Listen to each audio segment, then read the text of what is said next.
ஆவியானவராய் அசைவாடுகிற எங்கள் அன்பின் ஆண்டவரே, உம்முடைய வார்த்தைகள் மூலமாய் இந்த வருடத்தின் முதல் ஞாயிற்றுக்கிழமையில் ஆண்டவர் எங்களை ஆற்றல் படுத்த வேண்டும் என்று ஜெபிக்கிறோம். நீர் எங்களோடு கூட இடைப்படுகிறதை, உம்முடைய அமர்ந்த மெல்லிய சத்தம் எங்களுடைய செவிகளை துணிப்பதை நாங்கள் உணர்ந்தவர்களாய், ஆண்டவரே உம்முடைய வார்த்தைகளை நாங்கள் செவிமடுக்க இருதயத்திலே பதித்து கொண்டவர்களாய், உம்முடைய சாட்சிகளாய் நாங்கள் எங்களை அர்ப்பணிக்க அருள் தாரும்.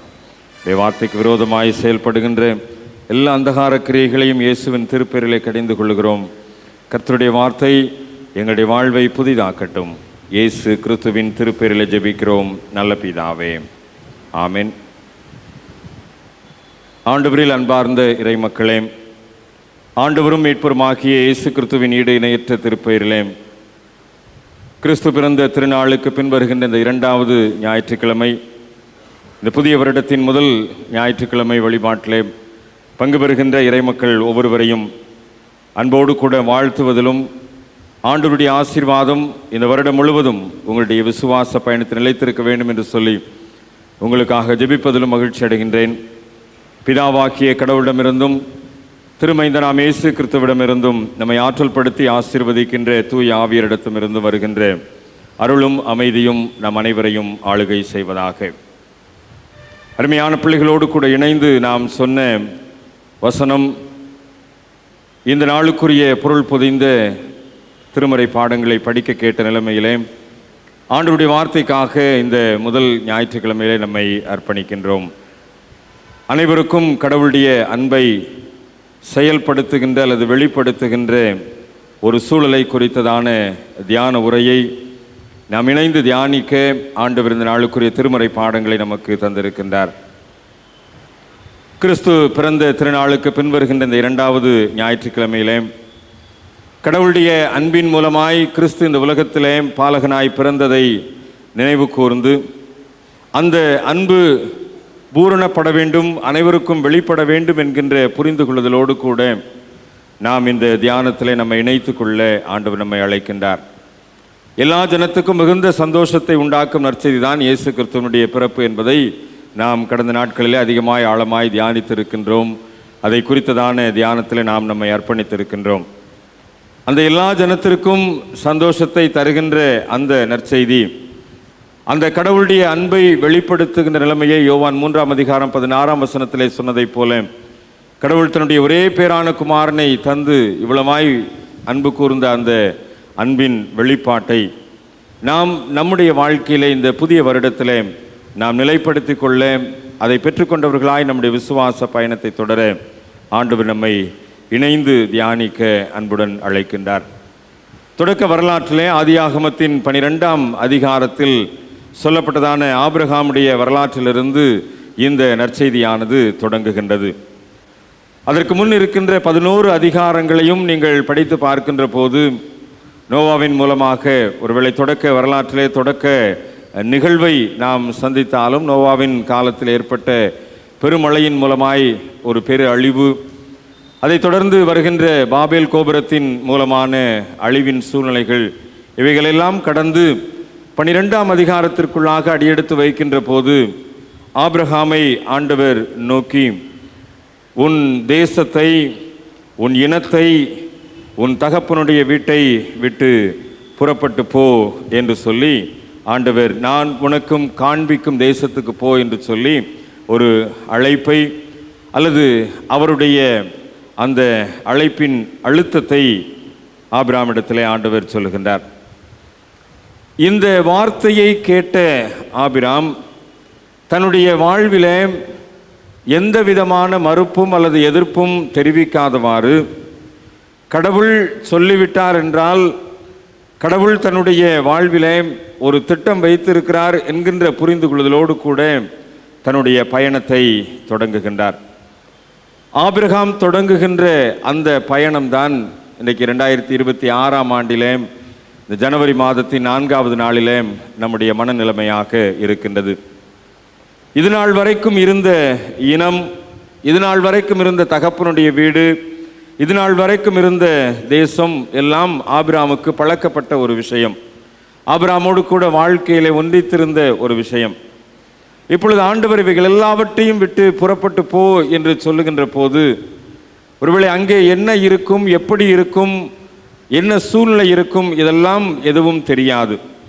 ஆனால் ஆண்டவர் சொல்லிவிட்டார், நீ புறப்பட்டு போ என்று சொல்லி. ஆக அந்த அடிப்படையில் ஆபிரகாம் புறப்பட்டு போகின்ற ஒரு மனநிலைமையோடு இருக்கின்ற மனநிலைமையில் தான் இன்றைக்கு நீங்களும் நானும் இந்த ஜனவரி மாதத்தின் 4வது நாளிலே நாம் அமர்ந்திருக்கின்றோம். 2025ஆம் ஆண்டை பற்றி நமக்கு நன்கு தெரியும். அது எப்படியெல்லாம் நம்மோடு கூட பயணித்திருந்தது என்பதெல்லாம் நாம் அறிந்திருக்கின்றோம். ஆனால் 2026ஆம் ஆண்டை பற்றி நமக்கு எதுவுமே தெரியாது. இந்த ஆண்டிலே என்ன நடக்கும் என்பது தெரியாது. இந்த ஆண்டு எப்படிப்பட்ட ஆண்டாக இருக்கும் என்று சொல்லி நமக்கு தெரியாது. 2019ஆம் ஆண்டை நாம் தொடங்கின போது அப்படித்தான் நாம் தொடங்கினோம். ஆனால் 2019ஆம் ஆண்டு முடிகின்ற போது கொரோனாவின் மூலமாக உலகமே இருண்டு போன ஒரு சூழ்நிலை. இன்றைக்கு 2026ஆம் ஆண்டை தொடக்குகின்ற போது இந்த ஆண்டின் நிறைவு வரைக்கும் எப்படி இருக்கும் என்பது நமக்கு தெரியாது.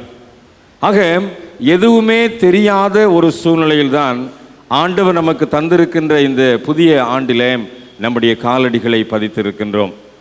இந்த ஆண்டின் ஜனவரி மாதம் எப்படி, பிப்ரவரி மாதம் எப்படி என்பது தெரியாத நிலைமையிலே இந்த ஆண்டினுடைய கோடை காலம் எப்படி இருக்க போகின்றது, இந்த ஆண்டினுடைய பருவ சூழ்நிலை எப்படி அமைந்திருக்கின்ற போகின்றது, இந்த ஆண்டினுடைய குளிர்கால நிலைப்பாடுகள் எப்படியெல்லாம் இருக்கும், இந்த ஆண்டிலே மழை பொழிவு எப்படி இருக்கும், இந்த ஆண்டிலே தேசத்தினுடைய வருமானம் அல்லது பொருளாதார சூழ்நிலை, பஞ்சத்தின் சூழ்நிலை அல்லது செழிப்பின் சூழ்நிலை எப்படி இருக்கும் என்பதெல்லாம் நமக்கு தெரியாது.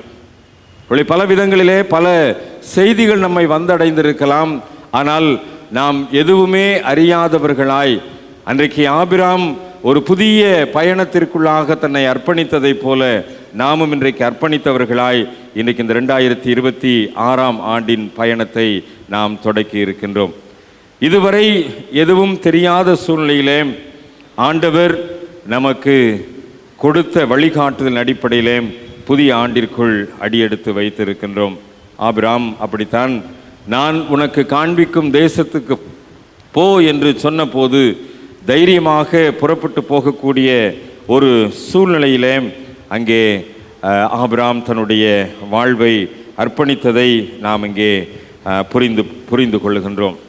யோசுவாவின் புஸ்தகத்தில் 3ஆம் அதிகாரத்திலே 4ஆம் வசனத்தை நீங்கள் படித்து பார்ப்பென்று சொன்னால் யோசுவாவுக்கும் ஆண்டவர் சொல்லுகின்ற ஒரு காரியம் இப்படியாகத்தான் அமைகின்றது. யோசுவா 3ஆம் அதிகாரம் 4ஆம் வசனத்திலே, அதற்கு சமீபமாய் வராதிருப்பீர்களாக, இதற்கு முன்னே நீங்கள் ஒருபோதும் இந்த வழியாய் நடந்து போகவில்லை என்று சொல்லி கட்டளையிட்டார்கள். நீங்கள் ஒருபோதும் இந்த வழியாய் நடந்து போகவில்லை. யோசுவாவுக்கும் ஒரு புதிய பயணம்தான் மோசேயினுடைய காலத்திற்கு பிற்பாடு. இங்கே இந்த புதிய பயணத்திலே ஒருபோதும் நடந்து போகாத ஒரு புதிய பாதையிலே நடந்து போவதற்கு ஆண்டவர் அங்கே கட்டளை கொடுக்கின்றார். அதன் அடிப்படையில் தான் யோசுவாவும் பயணத்தை மேற்கொள்ளுகின்றார். ஒருபோதும் நடந்து போகாத ஒரு வழி. இந்த 26ஆம் ஆண்டை பற்றி நமக்கு எதுவுமே தெரியாது. ஆனால் நாம் ஆண்டவருடைய பலத்தினால் அடியெடுத்து வைத்திருக்கின்றோம். அன்றைக்கு யோசுவா ஒருபோதும் தெரியாத, ஒருபோதும் நடந்து போகாத அந்த வழியிலே சென்ற போது கர்த்தர் அற்புதங்களை செய்வார் என்கின்ற நம்பிக்கையோடு கூட பயணத்தை மேற்கொண்டார். ஆண்டவர் அற்புதங்களை யோசுவாவினுடைய காலத்தில் செய்தார். இந்த ஆபிரகாமுடைய வரலாற்றை நாம் பார்க்கின்ற போது ஆபிரகாமுடைய வாழ்க்கையிலே ஒரு இனம் தெரியாத, ஒரு தேசம் தெரியாத, எந்த விதமான உறவு நிலையும் இல்லாத ஒரு இடத்திற்கு அங்கே புறப்பட்டு போ என்று சொல்லுகின்ற போது தைரியமாய் புறப்பட்டு செல்கின்றார். ஆண்டவர் சொல்லி அனுப்புகின்றார், நான் உன்னை பெரிய ஜாதி ஆக்குவேன், உன்னை ஆசீர்வதிப்பேன், உன் பேரை பெருமைப்படுத்துவேன். இப்போ ஆபிரகாமை பொறுத்த வகையிலே பெரிய ஜாதி ஆக்குவேன் என்று சொல்லி ஆண்டவர் சொல்லிவிட்டார். ஆனால் அவனுக்கு குழந்தை இல்லை, சந்ததி இல்லை. அவனும் அவனுடைய மனைவியும் மாத்திரம்தான் இருக்கின்றார்கள். ஆனால் ஆண்டவர் சொல்லுகின்றார், உன்னை பெரிய மக்கள் இனமாக்குவேன், ஒரு திரளான கூட்டத்திற்கு தலைவனாக்குவேன் என்று சொல்லி. ஆக இந்த நம்பிக்கையை, இந்த விசுவாசத்தை தன்னுடைய வாழ்க்கையிலே அடித்தளமாய் பெற்றுக்கொண்ட ஆபிராம் தைரியமாக புறப்பட்டு போகின்றார். 4ஆம் வசனத்திலே பார்க்கிறோம், கர்த்தர் ஆபிராமுக்கு சொன்னபடியே அவன் புறப்பட்டு போனான். அவனோடு போகின்ற போது லோத்து அவனோடு கூட போகின்றான். ஒரு 75 வயது மிக்கவன் என்று சொல்லி அந்த இடத்திலே மதிப்பிடப்பட்டிருக்கிறது. ஒரு 75 வயது மிக்க மனிதன் ஆண்டவர் காண்பிக்கின்ற ஒரு புதிய பயணத்திலே, ஆண்டவர் காண்பிக்கின்ற ஒரு புதிய வரலாற்றை எழுதும்படியாக புறப்பட்டு செல்கின்றான். இன்றைக்கு இந்த வருடத்தை தொடக்கி இருக்கிற இந்த தொடக்க நாட்களில், இந்த முதல் வாரத்தில் ஆண்டவர் ஆபிரகாமை போல நம்மையும் காண்பிக்கின்ற தேசத்திற்கு போ என்று சொன்னதின் அடிப்படையில் இந்த வருடத்தில் நாம் அடியெடுத்து வைத்திருக்கின்றோம். ஆண்டவர் நமக்கு சொன்னதின் அடிப்படையிலே இந்த வருடத்தை நாம் சுதந்திரித்து கொண்டிருக்கிறோம். நாம் மேற்கொண்டிருக்கிற பயணம் யோசுவாவுடைய காலத்தில் இருப்பதைப் போல ஒருபோதும் இந்த வழியாய் நாம் நடந்து போனதில்லை. இது எப்படி என்று சொல்லி நமக்கு தெரியாது. இந்த வருடம் எப்படி நிறைவு பெறும் என்பதை நாம் அறியோம். ஆனால் ஆண்டவர் நமக்கு கொடுத்த ஆற்றலின் அடிப்படையில் அன்றைக்கு ஆபிராம் தன்னுடைய தனிமை என்று சொல்லும்போது சந்ததி இல்லாத தனிமையிலே அந்த புதிய பயணத்திற்குள்ளாக அடியெடுத்து வைக்க அவன் அங்கே புறப்படுகின்றான். இந்த இடத்தில்தான் கடவுளுடைய அன்பை நாம் புரிந்து கொள்ளுகின்றோம். ஒரு எதிர்கால திட்டத்தோடு கூட ஆண்டவர் ஆபிரகாமிடத்திலே கொடுத்த ஒரு கட்டளை. இந்த இடத்தில் தான் கடவுளுடைய அன்பை ஆபிரகாம் தெளிவாக புரிந்து கொள்ளுகின்றார். எதிர்கால திட்டம் என்பது ஆபிரகாமை பொறுத்தளவில் அன்றைக்கு இல்லை. ஆனால் கடவுள் கொடுக்கின்ற அந்த புதிய தேசம், கடவுள் கொடுக்கின்றதான அந்த புதிய பயணம் எதிர்கால திட்டத்திற்கு முழுமை செய்யும் என்கின்ற நம்பிக்கையோடு கூட தன்னுடைய அடியை அங்கே எடுத்து வைத்திருக்கின்றான். அந்த பகுதியை நீங்கள் பார்க்கின்ற போது 5ஆம் வசனத்தில் ஆபிரகாம் தன் மனைவியாக சாராயையும் சகோதரனுடைய குமாரனாகிய லோத்தையும் தாங்கள் சம்பாதித்த தங்கள் சம்பத்தை எல்லாவற்றையும் ஆரானிலே சவதரித்த ஜனங்களையும் கூட்டிக் கொண்டு கானான் தேசத்திற்கு புறப்பட்டு போய் கானான் தேசத்தில் சேர்ந்தார்கள். அங்கே சுற்றி திரிகின்றார்கள். கானான் தேசத்தில் இருக்கின்றார்கள். ஆபிரகாமுக்கு ஆண்டவர் தரிசனமாகின்றார். உன் சந்ததிக்கு இந்த தேசத்தை கொடுப்பேன். அதுவரைக்கும் ஆபிரகாமுக்கு குழந்தை இல்லை. ஆக எந்த ஒரு நம்பிக்கையும் இல்லாத சூழ்நிலையிலே புறப்பட்டு சென்ற ஒரு மனிதன், எந்த விதமான ஒரு எதிர்கால திட்டமும் இல்லாமல் தன்னுடைய பயணத்தை தொடக்கின ஒரு மனிதன். ஆனால் ஆண்டவருடைய அன்பு வெளிப்படுகின்றது. அந்த தேசத்தை உனக்கு கொடுப்பேன் என்று சொன்ன ஆண்டவருடைய மகிமை வெளிப்படுகின்றது. ஒரு திரளான ஜாதிகளுக்கு தலைப்பனாய், ஒரு திரளான மக்கள் கூட்டத்திற்குரிய தகப்பனாய் இந்த ஆபிரகாமை ஆண்டவர் உருவாக்குகின்றார். ஒருவேளை அந்த பழைய தேசத்திலேயே இருந்திருந்தால் ஒருவேளை இந்த ஆசீர்வாதம் கிடைத்திருக்குமா என்பது நமக்கு தெரியாது. ஆனால் ஆண்டவர் காண்பிக்கின்ற புதிய பயணத்தை மேற்கொள்ளுகின்ற போது, ஆண்டவர் காண்பிக்கின்ற அந்த புதிய பயணத்திற்குள்ளாக அர்ப்பணிக்கின்ற போது ஆண்டவர் கொடுக்கின்ற வாக்குத்தத்தங்கள், ஆண்டவர் கொடுக்கின்ற ஆசீர்வாதங்கள் அங்கே முழுமை அடைகின்றது என்பதை ஆபிரகாமுடைய வாழ்க்கையிலே பார்க்கிறோம். இதுதான் கடவுளுடைய அன்பின் வெளிப்பாடாக ஆபிரகாமுடைய வாழ்க்கையிலே வெளிப்படுகின்றது. இந்த அன்பின் வெளிப்பாட்டிலே கடவுள் ஆபிரகாமுக்கு கொடுத்த ஆசீர்வாதம், அந்த தேசத்திலே அந்த சந்ததியை ஆண்டவர் பலுகி பெருக பண்ணினது மாத்திரமல்ல, அந்த தேசத்திலே கொடிய பஞ்சம் ஏற்பட்ட சூழ்நிலையும் ஆண்டவர் ஆபிரகாமை அவனுடைய குடும்பத்தை என்ன செய்கின்றார்? பாதுகாக்கின்றார். ஒரு தெளிவான எதிர்காலத்தை ஆபிரகாமுக்கு ஆண்டவர் கொடுக்கின்றார். இந்த வரலாற்றை நீங்கள் தொடர்ந்து 12ஆம் அதிகாரத்தை படித்து பார்க்கின்ற போது புரிந்து கொள்ள முடியும். ஆபிரகாமோடு கூட ஆண்டவர் கூட இருந்தார், கூட பயணித்தார் என்பதற்கு ஆபிரகாம் தான் அங்கே சாட்சியாக இருக்கின்றார். அந்த சாட்சியின் அடிப்படையில் தான் அவர் அங்கே கட்டின பலிபீடத்திலே கடவுளை தொழுது கொண்டு தன்னுடைய விசுவாச பயணத்தை தொடர்கின்றார். அன்றைக்கு ஆபிரகாம் தொடங்கின அந்த விசுவாச பயணம்தான் எபிரேயர் 11ஆம் அதிகாரத்தில் நாம் பார்க்கின்றோம். விசுவாசிகளின் தகப்பனாக இந்த ஆபிரகாமை ஆண்டவர் அடையாளப்படுத்தி இருக்கின்றார். நம்முடைய விசுவாசத்திற்கெல்லாம் தகப்பன் தான். ஏனென்றால் எந்த விதத்திலேயுமே எதிர்காலத்தை பற்றி தெரியாது. அங்கே என்ன இருக்கும், எப்படி இருக்கும், என்ன நடக்கும், எதுவுமே தெரியாது. ஆனால் ஆண்டவர் சொன்னார், புறப்பட்டு சென்றார்.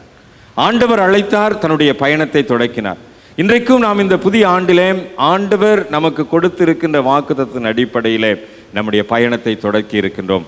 லக்கை தொடருகின்ற ஆண்டு நம்முடைய லக்கு அந்த ஆண்டவர் கொடுக்கின்ற பரிசை பெற்றுக்கொள்ள வேண்டும் என்பதுதான். அந்த பரிசை நோக்கிய பயணத்தை நாம் தொடக்கி இருக்கிறோம். இன்றைக்கு 4வது நாள். நம்முடைய பயணம் எப்படி இருக்கும் என்பதை இன்றைக்கு ஆபிரகாமுடைய வாழ்வை நாம் கற்றுக்கொள்ளுகின்ற போது புரிந்து கொள்ள முடியும். ஆபிரகாமை ஆசீர்வதித்த ஆண்டவர், ஆபிரகாமை பலுகி பெருகச் செய்த ஆண்டவர், ஆபிரகாமுடைய சந்ததிக்கு ஒரு புதிய தேசத்தை கொடுத்த ஆண்டவர் இந்த ஆண்டிலே நமக்கும் நம்முடைய குடும்பத்துக்கும் நம்முடைய திருச்சபைக்கும் சந்ததிக்கும் அப்படிப்பட்ட ஆபிரகாமை ஆசீர்வதித்ததை போல நம்மையும் ஆசீர்வதிப்பார் என்பதிலே சந்தேகமில்லை. அந்த ஆபிரகாமின் ஆண்டவர் நம்முடைய ஆண்டவராய் இருக்கின்றார். இதுதான் கடவுளுடைய அன்பாக அங்கே வெளிப்படுகின்றது. Unveiling God's love. ஒரு புரிந்து கொள்ள அல்லது நம்முடைய மனித சக்திக்கும் அப்பாற்பட்ட நிலைமையில் இருக்கின்ற அன்புதான் கடவுளுடைய அன்பின் வெளிப்பாடாக அங்கே வெளிப்படுகிறது. அந்த அன்பை புரிந்து கொண்ட ஆபிரகாம் தான் தைரியமாய் தன்னுடைய பயணத்தை மேற்கொண்டான். 2026ஆம் ஆண்டிலே கடவுள் நம்மோடு கூட இருக்கிறார் என்று சொல்லி தைரியமாய் பயணத்தை மேற்கொள்ளுங்கள். துணிந்து இந்த 2026ஆம் ஆண்டு பயணத்தை மேற்கொள்ளுங்கள். நாம் சந்திக்கின்ற சோதனைகளை சாதனைகளாய் மாற்றுகின்ற ஆண்டவர் நம்மோடு கூட இருக்கிறார். தனி மனிதனாய்த்தான், தனி மனிதன் என்று சொன்னால் சந்ததி இல்லாத மனிதனாய்த்தான் ஆபிரகாம் தன்னுடைய பயணத்தை தொடக்கினார். ஆனால் சந்ததிக்கு தேசத்தை கொடுப்பேன் என்ற வாக்குத்தத்தம் அன்றைக்கு ஆபிரகாமுடைய குடும்பத்தில் நிறைவேறியது. அதே போல தைரியமாய் நம் இந்த குடும்பத்தோடு கூட நாம் தொடக்கி இருக்கிற இந்த பயணத்தில் ஆண்டவருடைய அன்பு நிச்சயமாக இந்த 2026ஆம் ஆண்டு முழுவதும் நம்முடைய லக்கை அடைவதற்கு, நாம் அந்த பரிசை பெற்றுக்கொள்வதற்கு, அந்த லக்கை அடைகின்ற பயணத்திலே வெற்றியாளர்களாய் நாம் மாறுவதற்கு ஆண்டவர் நமக்கு அருள் தருவார் என்பதிலே சந்தேகமில்லை. 2025 சில தோல்விகளை நாம் சந்தித்திருக்கலாம். சில பிரச்சனைகளின் மூலமாய் கடன் பாரங்களிலே வீழ்ந்திருக்கலாம். சில விதமான சூழ்நிலைகளிலே நமக்கு இல்லாமை என்பது இருந்திருக்கலாம். ஆனால் 2026ஆம் ஆண்டிலே ஆபிரகாமை தனி மனிதனை சந்ததியாய் உருவாக்கின ஆண்டவர் நம்மையும் அப்படிப்பட்ட எதிர்கால ஆசீர்வாதத்தோடு கூட நம்மை உருவாக்குவார் என்பதிலே சந்தேகமில்லை. குழந்தை பாக்கியம் இல்லாத நிலைமையில் தான் ஆபிரகாம் புதிய தேசத்திற்குள்ளாய் பயணத்தை மேற்கொள்கின்றான். ஒரு பெரிய சந்ததியை ஆண்டவர் அந்த புதிய தேசத்திலே கொடுத்தார். அப்படிப்பட்ட நம்பிக்கையோடு கூட நீங்கள் இந்த ஆண்டு பயணத்திலே உங்களுடைய பயணத்தை தைரியமாய் அந்த கடவுளுடைய அன்பு என்னோடு கூட இருக்கிறது என்று சொல்லி மேற்கொள்ளுகின்ற போது நிச்சயமாய் ஆண்டவருடைய ஆற்றல் ஆபிரகாமை சந்ததியாய் உருவாக்கினதைப் போல உங்களையும் உங்களுடைய குடும்பத்தையும் சந்ததியாய் உருவாக்கும் என்பதிலே சந்தேகமில்லை. அந்த ஆண்டவர் தான் ஆபிரகாமோடு கூட இருந்தவர். அந்த ஆண்டவர் தான் நேற்றும் இன்றும் என்றும் மாறாதவராய் நம்மோடும் கூட பயணிக்கின்றார். ஆக இந்த கடவுளுடைய அன்பு இப்படிப்பட்ட மாறாத நிலைமையிலே, எல்லையற்ற நிலைமையிலே நம்மை சந்தித்திருக்கிறது. எதிர்கால திட்டத்தை நமக்கு கொடுத்திருக்கின்றது. இந்த அன்பின் தொடர் நிகழ்வுதான் நாம் படிக்க கேட்ட நற்செய்தி பாகத்திலே யோவான் 15ஆம் அதிகாரத்திலே பார்க்கின்ற கிறிஸ்துவினுடைய அன்பின் வெளிப்பாடாக அமைந்திருக்கின்றது. யோவான் 15ஆம் அதிகாரத்தில் 9ஆம் வசனத்தை நீங்கள் பார்ப்பீர்கள் என்று சொன்னால் மிகவும் தெளிவாக, பிதா என்னில் அன்பாயிருக்கிறது போல நானும் உங்களில் அன்பாயிருக்கிறேன். அன்றைக்கு பிதாவாகிய கடவுள் ஆபிரகாமிடத்தில் எப்படி அன்பு கூர்ந்து அவனை ஒரு திரள் சந்ததியாய் உருவாக்கினாரோ, அந்த பிதா நம்மில் அன்பாயிருக்கிறது போல நானும் உங்களில் அன்பாயிருக்கிறேன் என்று சொல்லி அந்த இயேசுவினுடைய அன்பு அங்கே வெளிப்படுகின்றதை பார்க்கின்றோம். பிதாவின் அன்பு எப்படி அந்த அன்வெயிலிங் காட்ஸ் லவ் என்கின்ற அந்த அடைமொழிக்கேற்ப வெளிப்பட்டதோ, அதே போல இயேசு கிறிஸ்துவனுடைய அன்பும் ஒரு எல்லையற்ற ஆசீர்வாதத்தை கொடுக்கக்கூடியதாக இருக்கின்றது என்பதைத்தான் இந்த திராட்சை செடி, திராட்சை கொடி, திராட்சை தோட்டக்காரர் இந்த உருவகத்தில் ஆண்டவராகிய இயேசு கிறிஸ்து நமக்கு தெளிவுபடுத்துகின்றார். பிதா என்னில் அன்பாயிருக்கிறது போல நானும் உங்களில் அன்பாயிருக்கிறேன். ஆக நீங்கள் என்னுடைய அன்பிலே நிலைத்திருக்க வேண்டும். எப்படி அந்த திராட்சை செடியும் கொடியும் பின்னி பிணைந்து இருக்கின்றதோ அதுபோல நாம் ஒருவரில் ஒருவர் அன்பாயிருக்க வேண்டும் என்கின்ற ஒரு சித்தாந்தத்தை ஆண்டவராகிய இயேசு கிறிஸ்து அன்பின் வெளிப்பாடாக அங்கே கொடுக்கின்றதை பார்க்கின்றோம். பிதாவின் அன்பை போலவே கிறிஸ்துவின் அன்பு.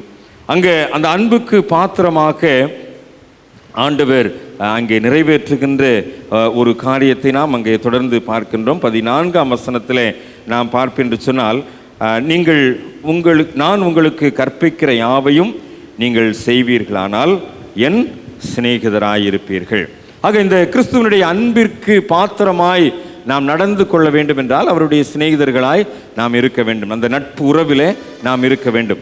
அந்த நட்புறவில் இருக்க வேண்டும் என்று சொன்னால் ஒரு நிபந்தனை ஆண்டவர் முன்வைக்கிறார். நான் உங்களுக்கு கற்பிக்கிற யாவையும், ஆண்டவர் நமக்கு என்னென்னலாம் கற்றுக் கொடுத்திருக்கிறாரோ அவைகள் எல்லாவற்றையும் நாம் செய்கின்றவர்களாய் நாம் நம்மை அர்ப்பணிப்போம் என்று சொன்னால் அந்த சிநேகத்தை, அந்த நட்புறவை நாம் புதுப்பித்துக் கொள்ள முடியும், அதை நாம் பெற்றுக்கொள்ள முடியும். என்ன விதமான ஒரு நிபந்தனையை அல்லது என்ன விதமான எதிர்பார்ப்பை ஆண்டவர் முன் வைக்கிறார் என்பதை அதே 15ஆம் அதிகாரத்தில் 4ஆம் வசனத்தில் நீங்கள் பார்ப்பீர்கள் என்று சொன்னால், என்னில் நிலைத்திருங்கள், நானும் உங்களில் நிலைத்திருப்பேன். ஆண்டவர் நம்மிடத்தில் எதிர்பார்க்கின்ற ஒரே காரியம் இதுதான், என்னில் நிலைத்திருங்கள். இன்றைக்கு நாம் இந்த உலகத்திலே நிலைத்திருக்கின்றவர்களாய் நாம் பல விதத்திலே வாழ வேண்டிய நிர்பந்தம் இருக்கின்றது. இந்த உலகத்தோடு கூட உலகமாய் வாழ்ந்து கொண்டிருக்கின்றோம். இந்த உலகத்தின் சூழ்நிலைகள் நம்மை இழுத்து விடுகின்றது. ஆகவே நாம் இந்த உலகத்திலே நிலைத்திருக்கின்றோம். ஏனென்றால் இந்த உலகம்தான் நம்மை பல விதங்களிலே வழி நடத்துகின்றது. இந்த உலகத்தின் வேலைகள், இந்த உலகத்தின் உறவுகள், அல்லது இந்த உலகத்திலே நாம் சந்திக்கின்ற பல்வேறு விதமான காரியங்கள் நம்மை ஆளுகை செய்திருப்பதினாலே ஆண்டவரில் நிலைத்திருப்பதற்குரிய வாய்ப்புகள் நமக்கு குறைந்து விடுகின்றது. அல்லது ஆண்டவரிலே நிலைத்திருப்பதற்குரிய வாய்ப்புகளை நாம் அல்ல தட்டி விடுகின்றோம். ஆக என்னில் நிலைத்திருங்கள், நானும் உங்களில் நிலைத்திருப்பேன் என்று சொன்ன ஆண்டவர் அப்படி நிலைத்திருக்கின்ற போது நான் உங்களுக்கு கற்பிக்கிற யாவையும் நீங்கள் செய்து அப்படி என்னிலே நிலைத்திருக்கின்ற போது என்னுடைய சிநேகிதராயிருப்பீர்கள். அப்படி ஆண்டவருடைய சிநேகத்தை நாம் பெற்றுக்கொள்ளுகின்ற போதுதான் கிறிஸ்துவனுடைய அன்பு நம்மிலே பரிபூரணப்படுகின்றது. ஆக கிறிஸ்துவனுடைய அன்பிலே பரிபூரணப்பட்ட திருச்சபையாய், கிறிஸ்துவனுடைய அன்பை முழுமையாக உள்வாங்கிக் கொண்ட விசுவாச கூட்டமாய் நம்மை நாம் அர்ப்பணிக்கின்ற போது, கடவுளுடைய அன்பு எப்படி ஆபிரகாமுக்கு அந்த புதிய தேசத்திலே ஒரு நல்ல சந்ததியை கொடுத்ததோ அதே போல கிறிஸ்துவனுடைய அன்பும் இந்த புதிய ஆண்டிலே நம்முடைய எதிர்கால சந்ததியை ஆசீர்வாதத்தின் பாதையிலே வழி நடத்தும் என்பதிலே எந்த விதமான சந்தேகமில்லை. ஆக நாம் ஆண்டவரிலே நிலைத்திருக்கின்ற திருக்கூட்டமாக, ஆண்டவரோடு கூட நம்மை இணைத்து கொள்ளுகின்ற திருச்சபையாக நம்மை நாம் அர்ப்பணிக்க அல்லது ஆண்டவருடைய சமூகத்தில் நம்மை நாம் மறு அர்ப்பணம் செய்ய ஆண்டவர் நம்மை அழைக்கின்றார். உடன்படிக்கை ஆராதனைக்கு வந்தவர்களுக்கு மாத்திரம் தெரியும். அன்றைக்கு படித்த திருமறை பகுதி லேவியராகமம் 26ஆம் அதிகாரத்தில் 3ஆம் வசனத்தை அன்றைக்கு உடன்படிக்கை ஆராதனையில் நாம் படித்தோம். லேவியராகமம் 26ஆம் அதிகாரம் 3ஆம் வசனம், நீங்கள் என் கட்டளைகளின்படி நடந்து என் கற்பனைகளை கைக்கொண்டு அவைகளின்படி செய்தால், என் கட்டளைகளின்படி நடக்க வேண்டும், என் கற்பனைகளின்படி செய்ய வேண்டும். அப்படி செய்கின்ற போது அந்த பகுதியிலே 12ஆம் வசனம் வரைக்கும் நீங்கள் படித்து பார்ப்பீர்கள் என்று சொன்னால், உடன்படிக்கை ஆராதனைக்கு வந்தவர்கள் கண்டிப்பாக அன்றைக்கு இரவிலே இந்த பகுதியை வீட்டிலே போய் படித்திருப்பீர்கள். இன்றைக்கு மற்றவர்களுக்கும் நான் சொல்லுகின்றேன், தயவுசெய்து வீட்டிலே போய் இந்த பகுதியை நீங்கள் படியுங்கள்.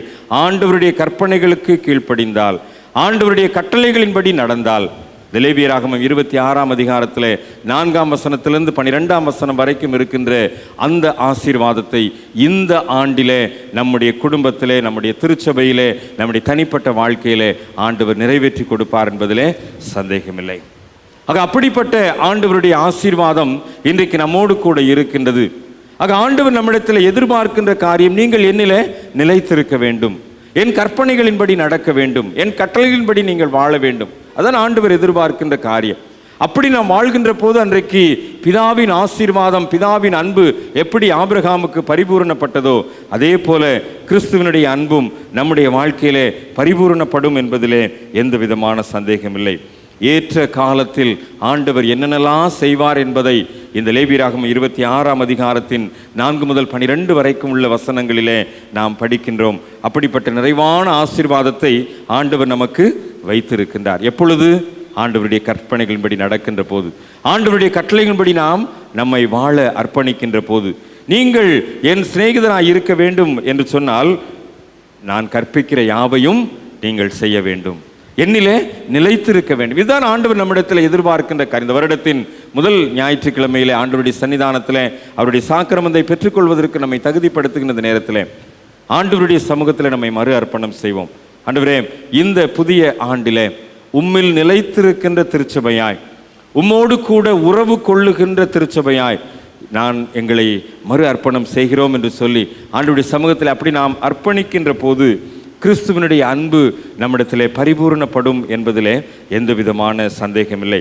அந்த கிறிஸ்துவனுடைய அன்பு பரிபூரணப்படுகின்ற போதுதான் நாம் என்ன செய்கின்றோம்?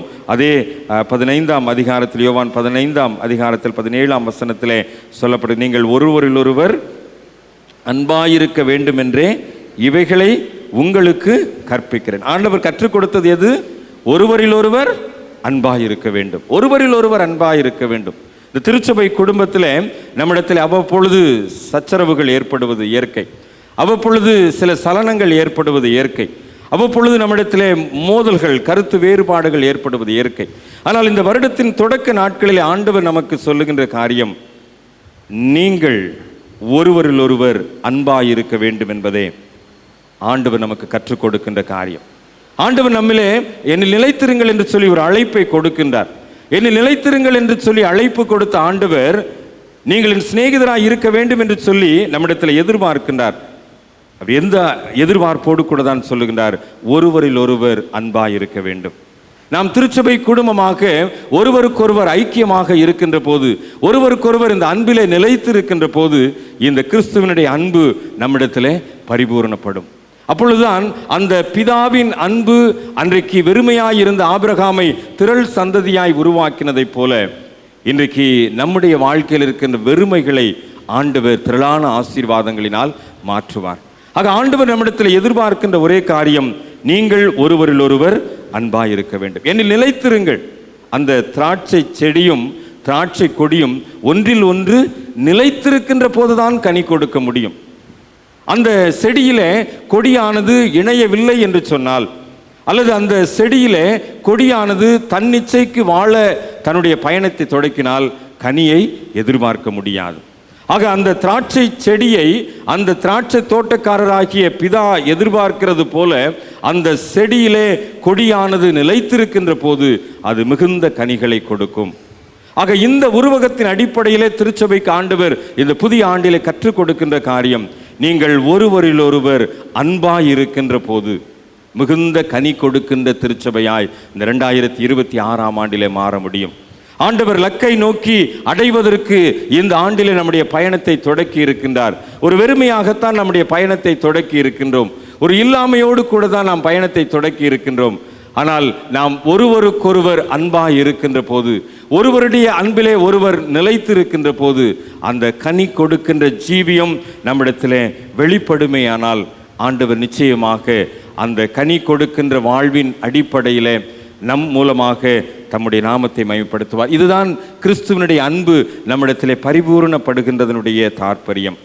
அனைவருக்கும் கடவுளுடைய அன்பை வெளிப்படுத்துதல் என்று சொல்லி பிள்ளைகளோடு கூட இந்த வசனத்தை நாம் இன்றைக்கு சொன்னோமே.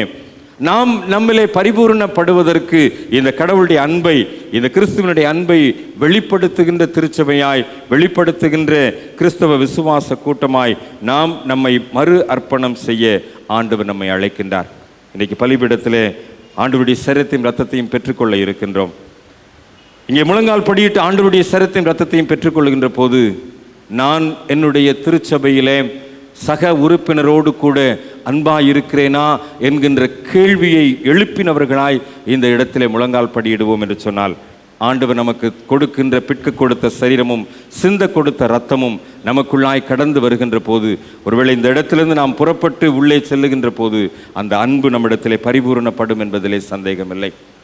ஒருவேளை நான் சகோதரனிடத்திலே சகோதரிடத்திலே அன்பை செலுத்துகின்றேனா, அன்புள்ளவனாய் இருக்கின்றேனா, அன்புள்ளவனாய் வாழ்கின்றேனா என்று சொல்லி எனக்குள் நானே கேள்வி எழுப்பி பார்த்து கொண்டு அந்த தாழ்மையின் மன்றாட்டை ஏறெடுத்து இந்த பலிபீடத்திலே ஆண்டவருடைய சாக்கிரமத்தை நாம் பெற்றுக்கொள்ள நம்மை அர்ப்பணிப்போம் என்று சொன்னால், நிச்சயமாக கடவுளிடத்திலே வெளிப்பட்ட அன்பின் அந்த ஆழம், கிறிஸ்துவின் மூலமாக அவருடைய சரீரத்தையும் இரத்தத்தையும் நமக்கு பிற்க கொடுத்த அந்த சூழ்நிலை நிச்சயமாக இன்றைக்கு சாட்சியுள்ள திருச்சபையாய் இந்த 2026ஆம் ஆண்டிலே இந்த மதுரை பட்டணத்தில் மிக முக்கியமான வீதியில் இருக்கிற நம்முடைய திருச்சபையின் மூலமாக அந்த கிறிஸ்துவனுடைய அன்பு வெளிப்படும் என்பதிலே எந்த விதமான சந்தேகமில்லை. ஆக பழையவைகள் ஒளிந்து போயின, எல்லாம் புதிதாயின என்கின்ற பவுலின் கூற்றின் அடிப்படையிலே நாம் ஒரு புதிய ஒரு உடன்படிக்கையை செய்து கொண்டவர்களாக, அந்த உடன்படிக்கையை புதுப்பித்து கொண்டவர்களாக, அந்த புதிய ஆசீர்வாதத்தோடு கூட நம்முடைய பயணத்தை மேற்கொள்ளுகின்றவர்களாக இன்றைக்கு நாம் அப்படிப்பட்ட நிலைமையிலே நம்மை மறு அர்ப்பணம் செய்வோம் என்று சொன்னால் நிச்சயமாக ஆண்டவர் நம்மை குறித்து வைத்திருக்கின்ற திட்டத்தையும் தீர்மானத்தையும் இந்த 2026ஆம் ஆண்டிலே நிறைவேற்றி கொடுப்பார் என்பதிலே எந்த விதமான சந்தேகமும் இல்லை. நாம் படிக்க கேட்ட ரோமர் 8ஆம் அதிகாரம் அதிலே நமக்கு அதைத்தான் சொல்லுகின்றது. உயர்வானாலும் தாழ்வானாலும் வேறு எந்த சிருஷ்டியானாலும் நம்முடைய கர்த்தராகிய கிறிஸ்து இயேசுவில் உள்ள தேவனுடைய அன்பை விட்டு நம்மை பிரிக்க மாட்டாதென்று நிச்சயித்திருக்கிறேன். ஒரு நிச்சயத்தின் வெளிப்பாட்டை பவுலப்போஸ்தலன் இங்கே ரோம திருச்சபைக்கு சொல்லுகின்றார். மரணமானாலும் ஜீவனானாலும், தேவதூதர்களானாலும், அதிகாரங்களானாலும், வல்லமைகளானாலும், நிகழ்காரியங்களானாலும், வருங்காரியங்களானாலும், உயர்வோ தாழ்வோ வேறு எந்த சிருஷ்டியோ கர்த்தராகிய இயேசு கிறிஸ்துவில் உள்ள தேவனுடைய அன்பை விட்டு பிரிக்க மாட்டாதென்று. நாம் அப்படிப்பட்ட நம்முடைய ஒருவருக்கொருவர் வைத்திருக்கின்ற அன்பிலே நம்மை பிரிக்க முடியாது என்கின்ற நிச்சயத்தோடு கூட இன்றைக்கு பலிபீடத்திலே ஆண்டவருடைய சரீரத்தையும் இரத்தத்தையும் பெற்றுக்கொள்வதற்கு நம்மை அர்ப்பணிப்போம். கடவுளுடைய அன்பு எப்படி வெளிப்பட்டது என்பதைத்தான் இந்த ரோமர் 8ஆம் அதிகாரத்திலே அங்கே பவுல் சொல்லுகின்றார். 32ஆம் வசனத்திலே தம்முடைய சொந்த குமாரன் என்றும் பாராமல் நம்ம எல்லாருக்காகவும் அவரை ஒப்பு கொடுத்தவர். தன்னுடைய சொந்த குமாரன் எல்லாருக்காகவும் ஒப்பு கொடுத்த ஆண்டவர், அந்த இயேசு கிறிஸ்துவனுடைய இரத்தம் தான் இன்றைக்கு நம்முடைய சகல பாவங்களையும் நீக்கி நம்மை சுத்திகரித்திருக்கின்றது. அந்த இரத்தத்தின் மூலமாக, அந்த புதிய உடன்படிக்கையின் மூலமாகத்தான் நாம் இன்றைக்கு கிறிஸ்துவனுடைய அன்பை புரிந்து கொண்ட, கிறிஸ்துவனுடைய அன்பை பெற்றுக்கொண்ட திருச்சபையாக நம்முடைய பயணத்தை மேற்கொள்கிறோம். ஆண்டவருடைய சமூகத்திலே இன்றைக்கு இந்த வருடத்தின் முதல் ஞாயிற்றுக்கிழமையிலே, ஏற்கனவே 1ஆம் தேதி நாம் திருவிருந்திலே பங்கு பெற்றிருக்கிறோம். இன்றைக்கு முதல் ஞாயிற்றுக்கிழமையிலே ஆண்டவருடைய சமூகத்திலே பலிபீடத்திலே முழங்கால் படியிட இருக்கிறோம். ஆண்டவரே, கிறிஸ்துவனுடைய அன்பை விட்டு என்னை யாரும் பிரிக்கக்கூடாது சுவாமி. கிறிஸ்துவனுடைய அன்பை விட்டு வேறு எந்த ஒரு காரியமும், வருங்காரியமோ நிகழ்காரியமோ எதுவும் பிரிக்கக்கூடாது சுவாமி. என்னிடத்தில் இருக்கின்ற கருத்து வேறுபாடுகளோ, என்னிடத்தில் இருக்கின்ற முரண்பட்ட சூழ்நிலைகளோ, என்னிடத்தில் இருக்கின்ற வேற எந்த விதமான காரியமோ கிறிஸ்துவனுடைய அன்பை விட்டு என்னை பிரிக்கக்கூடாது சுவாமி. இன்றைக்கு நான் அப்படிப்பட்ட ஒரு புதிய உடன்படிக்கையின் அடையாளமாக இன்றைக்கு உடைய சரீரத்தின் இரத்தத்தையும் பெற்றுக்கொள்கிறேன் சுவாமி. இந்த சரீரம் இந்த இரத்தமும் எனக்குள்ளாக கடந்து வருகின்ற போது ஒரு புது சிருஷ்டியாய் நான் இந்த உலகத்திற்குள் புறப்பட்டு செல்ல ஆண்டவரே எனக்கு அருள் தார சுவாமி என்று சொல்லி அப்படிப்பட்ட ஒரு ஒப்படைப்போடு கூட இன்றைக்கு ஆண்டவருடைய பலிபீடத்திலே ஆண்டவருடைய சாக்கிரமத்தை நாம் சுதந்திரித்துக் கொள்வோம் என்று சொன்னால், அன்றைக்கு பிதாவின் அன்பு ஆபிரகாமிடத்தில் வெளிப்பட்ட போது ஒரு தனி மனிதனை திரள் சந்ததியாய் ஒரு தேசத்திலே உருவாக்கின ஆண்டவர் இந்த புது வருடத்திலே நம்முடைய சந்ததியையும் ஆபிரகாமை ஆசீர்வதித்ததைப் போல நம்மையும் நம்முடைய சந்ததியும் ஆசீர்வதிப்பார் என்பது சந்ததியிலே அந்த ஆசீர்வாதத்தை பெற்றுக்கொள்ளுகின்ற திருச்சபையாய், விசுவாச கூட்டமாய் இன்றைக்கு நாம் நம்மை மறு அர்ப்பணம் செய்வோம். கடவுளுடைய அன்பு வெளிப்பட்டிருக்கிறது, கிறிஸ்துவனுடைய அன்பு வெளிப்பட்டிருக்கிறது. நம்மில் நாம் அன்பு கூற கடனாளிகளாய் இருக்கின்றோம். ஒருவேளை நாம் ஒருவரில் ஒருவர் அன்பு கூறுகின்ற போது கிறிஸ்துவனுடைய பிரமாணத்தை நிறைவேற்றுகின்றோம். அப்படிப்பட்ட கிறிஸ்துவனுடைய பிரமாணத்தை நிறைவேற்றுகின்ற திருச்சபையாய் இன்றைக்கு கிறிஸ்துவனுடைய சரீரத்தையும் இரத்தத்தையும் பெற்றுக்கொள்ள நம்மை தகுதிப்படுத்துவோம். ஆண்டவர் தாமே நம்முடைய முயற்சிகளை ஆசீர்வதிப்பாராக. தலைகளை தாழ்த்தி ஜெபம் செய்வோம். கிருபை நிறைந்த நல்ல ஆண்டவரே, இந்த வருடத்தின் முதல் ஞாயிற்றுக்கிழமையிலே இலக்கை நோக்கிய பயணத்திலே கடவுளுடைய அன்பையும் கிறிஸ்துவின் அன்பையும் புரிந்து கொண்டவர்களாய் நாங்கள் ஒருவரில் ஒருவர் அன்பாய் இருக்க வேண்டும் என்கின்ற உம்முடைய திருவுள சித்தத்தை நிறைவேற்றுவதற்கு எங்களை அர்ப்பணிக்கின்றோம். ஆண்டவரே, எங்களிடத்திலே குறைபாடுகள் உண்டு, எங்களிடத்திலே ஏற்றத்தாழ்வுகள் உண்டு, எங்களிடத்திலே பல்வேறு விதமான சிதைவுகள் உண்டு. ஆனால் ஆண்டவரே, கிறிஸ்துவின் அன்பை விட்டு வேறு எதுவும் எங்களை பிரித்து விடக்கூடாது சுவாமி. ஆண்டவரே, கிறிஸ்துவின் அன்பை விட்டு வருங்காரியமோ நிகழ்காரியமோ மரணமோ ஜீவனோ எதுவும் எங்களை பிரித்து விடக்கூடாது சுவாமி. ஆண்டவரே, நாங்கள் கிறிஸ்துவினுடைய அன்பில் நிலைத்திருக்கின்ற திருச்சபையாய், கடவுளுடைய அன்பை பெற்றுக்கொண்டு ஆபிரகாம் ஆசீர்வதிக்கப்பட்டதைப் போல ஆசீர்வதிக்கப்பட்ட திருச்சபையாய் இந்த 2026ஆம் ஆண்டிலே எங்களுடைய பயணத்தை தொடர்வதற்கு ஆண்டவர் எங்களுக்கு அருள் தாரம். தொடர்ந்து நம்முடைய பிரசன்னம் பாதுகாவலும் எங்களோடு இருந்து எங்களை ஆட்கொள்ள வேண்டும் என்று இயேசு கிறிஸ்து நாதர் மூலம் ஜெபிக்கிறோம். ஜெபம் கேளும் நல்ல பிதாவே, ஆமேன்.